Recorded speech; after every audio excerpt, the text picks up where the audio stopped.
So the foundation to have successful relationships, it takes trust. We have to trust each other. When you have your guard up like this, and you're not trusting anybody, how's anybody going to want to help you? You have to trust that the Gen Ys are there to help you. They're not there to take your job. I've heard it said many times before that they're like, well, they're just going to come in here and replace me. You have to trust that they're going to come in there and help you, and vice versa. The Gen Ys have to trust that you got the organization and the association to where it is today. And you have to trust that you're going to get that back from them. So it's a collaboration. Trust in a relationship is paramount, because if you don't trust, you don't let people trust you, and they can't trust you, then the relationship goes sour, and you're not going to be successful and happy. You can fake it for a while, but understanding. We have to understand that we are different. All of us are different. No matter where we come from, what we look like, what we believe in, we're different, and that's okay. When we get around people that we just say, well, they're different, and I don't want to be around them, and they're wrong. That's ridiculous. In this day and age, the world's a melting pot. You're going to have to work with different types of people, so it's better to understand that, hey, you have your beliefs, I have mine, here's the common goal. How do we succeed together? Because we're going to have to do it together. Otherwise, we're going to be in West Virginia and some hills. I hope there's nobody from West Virginia. It takes compromise. We have to compromise. In our personal relationships, I mean, come on, this is huge. I see so many relationships that I coach people on. They're like, well, he doesn't understand that I need this, and that, this, and that. And I say, so, what does he need? Watching sports games on Sundays. Really, I think he needs a little bit more than that. He probably watches the sports games because he's tired of hearing you go, da, da, da, what you need, what you need, what you need. Life is compromise. We have to come to the table and find out, okay, what is it that you need? Okay, you need X, Y, and Z. Okay, I need X, Y, and Z, so how are we going to compromise? It's not my way or the highway, and I'm sure you guys have ran into people like that, have you not? My way or the highway.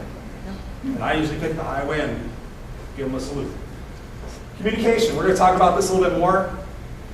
If you don't walk away with anything today, but communication, you have to communicate. And I'm going to talk about parts and the processes in communication because it's very, very important we get that right. Respect. Some people say you have to earn respect. You come into my world, you have to earn my respect.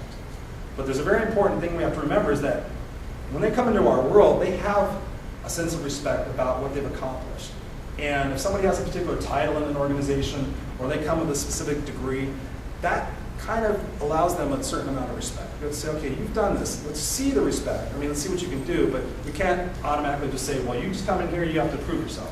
Because then they're going to be defensive. Like, why does this guy want me here? And what do I got to do? And why do I have to prove anything to him? So it's about respecting that and also respecting ourselves, which is very important. Dependability, we have to be dependable. To have effective relationships, you have to say what you're going to do and do it. I see so many different people say, I just can't trust Sherry. She never does anything she says she's going to do. I just can't count on her. I have to go to somebody else. You have to be dependable. If you're going to say you're going to do something, give it all you got and do it and show that you're trustworthy and people can count on you. Patience. Who here has a lot of patience? Say yes. Yes. Yes. A lot of patience. Wow, that's pretty good. Back in California, I've been quiet. We have to have patience. We have to have patience for the processes. We have to have patience for people to get on board. We have to have patience for ourselves to allow situations to happen and unfold. If we don't, we lose our patience. What do? We get mad. We get mad with somebody, what do? They get defensive. Then the relationship goes to stuff. Honesty. Honesty. I pride myself on being an open book. I'm a very honest person. I learned at a young age that being dishonest gets you into nothing but trouble. You have to remember what you lied about. It's terrible. No, I was at a conference talking to a bunch of women about relationships. Really, why do you have to take you in here? That was another conference. No, but we have to be honest. We have to be honest with ourselves, which is important, because sometimes we lie to ourselves, don't we? Lie to ourselves. We have to be honest with the people we're having difficulties with and what we need from them. Don't sit there and say, keep it to yourself and say, I'm just going to tell them a little bit. Just be honest. Here's what I need from you. I need these 3 things. Can you do that? Is that achievable? No? Okay, go. Appreciation. Obviously, people want to be appreciated. There's 2 things in this world that people really like is money and recognition. If you're getting the money, you're not getting the recognition. Part of your fulfillment is getting met, but the other part isn't. We're going to look to other places to go. I love to be appreciated. When I get appreciated, just a simple, hey, Chris, thanks a lot for doing that. I really appreciate that. It's really good. So appreciate yourself, but also appreciate the people you work with. That goes a long way. It's like, you know what, you come up to ask me for something else later on, I know that you're going to say thank you. I know that you're going to, write me a gift certificate or something like that. That means a lot, and that's the way I'm going to pay it back to you. Sincerity, we have to be sincere in our relationships. Being fake does not cut it. Be the real you. Come across that way. People will be sincere back to you. That makes the relationship stronger. Openness, relationships require you to be open. Not open, like here's what I did back in 1973 with a bus full of football players, but here's what I need. And I'm an honest person, and you can depend on me. That all builds that relationship foundation that I talked about earlier that makes for happiness and success. Relationships take effort. I told you that before. Yes, they do. And if you think you're going to get away with not having any effort put into the relationships you have, then you're wrong.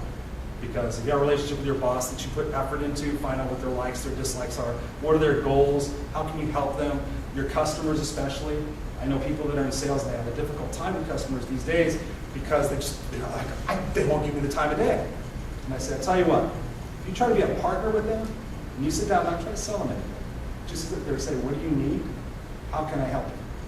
Boom. So it takes humor. Now I know you guys have a sense of humor. I like that. I checked that out with Sherry first because I thought, just generalization, just me thinking, I thought, okay, room full of women in insurance. Okay, I just want to be careful, want to know your audience. So relationships take humor. Cut jokes, play pranks on each other, have a good time. People like to be around people who like to have fun. I know a bunch of people that don't like to have fun, and they're alone sitting at home watching reruns of All My Children. And obviously, it takes attitude. I keep going back to attitude. It takes attitude management. If you want to have a healthy relationship, you have to have the right attitude. If you have a negative attitude, you're going to get negative things. Which leads me to a recipe for attitude. The first thing we're going to talk about is emotions. We are emotional-based human beings. We get charged. We have our beliefs. When somebody cuts across those beliefs, we get emotional. We think about it. What does that do? That creates friction. So we have to look at our emotions when we go into relationships and where we're at in a particular point in time, and I'm going to cover that in just a minute as well. Beliefs. We were talking last night about beliefs. If you believe relationships are a pain in the ass, guess what? They're going to be a pain in the ass. If you believe dealing with a certain demographic is going to be difficult because you don't believe with their culture, then guess what? It's going to be difficult. It's going to come across in your body. It's going to come across in your actions, and the person's not going to want to do business with you. So you have to believe that people are fair, people are equal, and go into that and believe that you can succeed. Decisions. Our attitude is reflective of our decisions. So when we sit there and decide to do something, that's our choice. When we think about the decisions we have to make to get what we want, it reframes our attitude and how we look at situations. So when you're thinking about the decisions you're making, that's going to go back to how your attitude is formed. Very important. And obviously our experiences. Our experiences shape our attitude. What we're doing here today is going to shape how we look at the world tomorrow. Am I right? So if you have an awesome experience here, you're going to walk out the doors, you're going to be charged, you're going to be ready to grow the association, you're going to be ready to go out and tackle things because your frame of mind and the experiences that you've had have been positive. So I encourage you to keep doing these things because that way you can have those positive experiences. If you were just sitting at home watching the grass grow, guess what? Your experiences would be manifest in your attitude. You go to work on Monday. What'd you do? I watched the grass grow. Really? I watered the pavement. Oh, wow, that's great. No, I went to this amazing 3-day event and I learned a lot. And guess what? I know that I'm charged. That means in the morning you're kind of like a Gen Xer, and then at the evening you're kind of more like these are going to be generalizations you're going to see because I have some Gen X tendencies, but I also have some other tendencies as well. I'm very Gen Y in certain experiences, but I want to share with you some comparisons so you understand why certain generations are the way they are. And once I did this investigative research and gave a bunch of presentations on this, I learned a lot. My original expectation when I had Gen Ys come to work for me, and they said, I've been here a couple of weeks. I think I could get a promotion. I was sitting there going, no, you're kidding me, right? I'm a practical joker. You're kidding me, right? He goes, no, what? My mom said that I should probably get a promotion. You kidding? No. And I sat there and said, and you guys I'm sure have said this too, I said, you know what? I got to teach this kid a lesson. How many said I got to teach this kid a lesson? Yes. After today, I'm going to show you how we're not going to teach them lessons. We're going to be partners with them. So I'm going to do some comparisons like that. I'm not going to leave that one up there because that's way too busy. So baby boomers. They came into the workplace, no computers. communication was face-to-face, or you typed a memo on a typewriter. You were married to, you were married to your job. You pretty much stayed at the same company. Your parents stayed there for 45 years and retired with a pension. That's a pension. Aching your back. And also you went to work and then you got your recognition. Okay, that's traditionally how baby boomers view the world, and that's what they experience. Based on political environments, socioeconomic environments, what was going on in the world at that particular time. Gen X, also called the latchkey kids, we were very independent. Relationships were figured out they didn't have to stay together just because that's the way the 50s said it had to be. People started getting divorced. You had your single kids. I was a latchkey kid. For us, it was an introduction to computers. I had a Commodore VIC-20. That was my first computer. I thought it was the best thing in the world. Our communication at work was face-to-face. We did a lot of face-to-face communication. Also, we started doing some technology work as far as communicating with each other. We looked for a work-life balance. We switched careers a few times. You know, I want to try this. I've heard 1,000 times people have gone to school for a psychology major, and I ask them what they're doing today, and they say, I'm selling shoes at the mall. Why? I just haven't found myself. Let me help you. Here's my card. And also, it was work. Back in those days, there really wasn't recognition programs to speak of because we just went to work, we're told what we had to do, and we did it. Gen Ys, who are also called the millennials, they only know computers. That's all they know. They only know instant gratification. Microwaves were always there. DVD players, all these different things.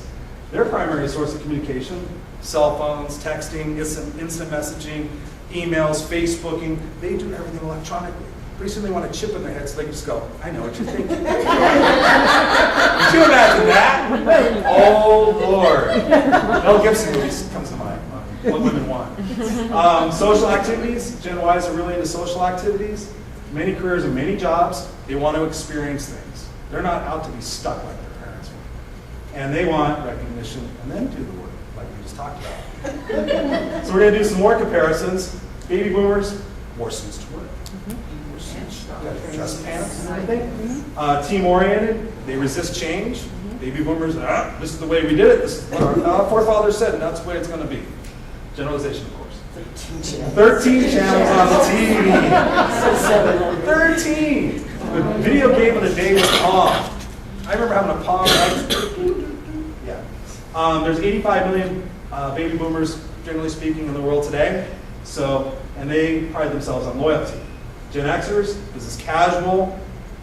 They work alone, they accept change. 200 channels, starting to get a little bit more broader. Okay, got some choices. Atari 2600. Yes! Now we got little bleeps going all over the place. 50 million of us, and we're considered skeptics because we're just not sure what's going to happen next. We grew up in a time where it's like, okay, mom, we got to get divorced. What's going on with these downsizes, these mergers, all these different things, the world and the wars. We're just like, hey, I'm not too sure about all this. Gen Ys, very individualistic. I'm sure you guys have gone to your local shops and you've seen the piercings and the this and the that. Before it wasn't acceptable. It was like, hey, you take that out. I'm going to hire somebody else. And they said, okay.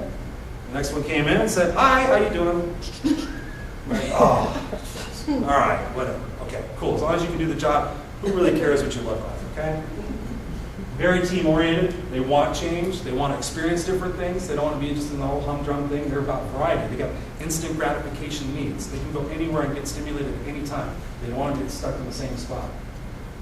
900 channels, Xbox 360. They can play video games live and talk to each other across the world with a headset. Amazing. From Pong to that. It's like, what's next? What's next? What's next? What do you get? What do you get? 76 million of them and not loyal. So if you look at the numbers, it was a lot of baby boomers. Gen Xers kind of died out, and we got Gen Y. So there's going to be a big gap in the workplace. There's going to be a big gap. You read any of the recent literature, there's going to be a big gap between the departing baby boomers who are holding senior positions and the Gen Xers, and then obviously the Gen Ys. I'm not going to read all these to you, but you can see in an instant why Gen Ys are the way they are. And for us to think that we're going to change them, or they're going to come into our office or into our association and tell us what we have to do is crazy. We need to start looking at how we can harness that energy and that enthusiasm, that entrepreneurship to make our associations and our jobs and our careers and our lives better. We have to harness that.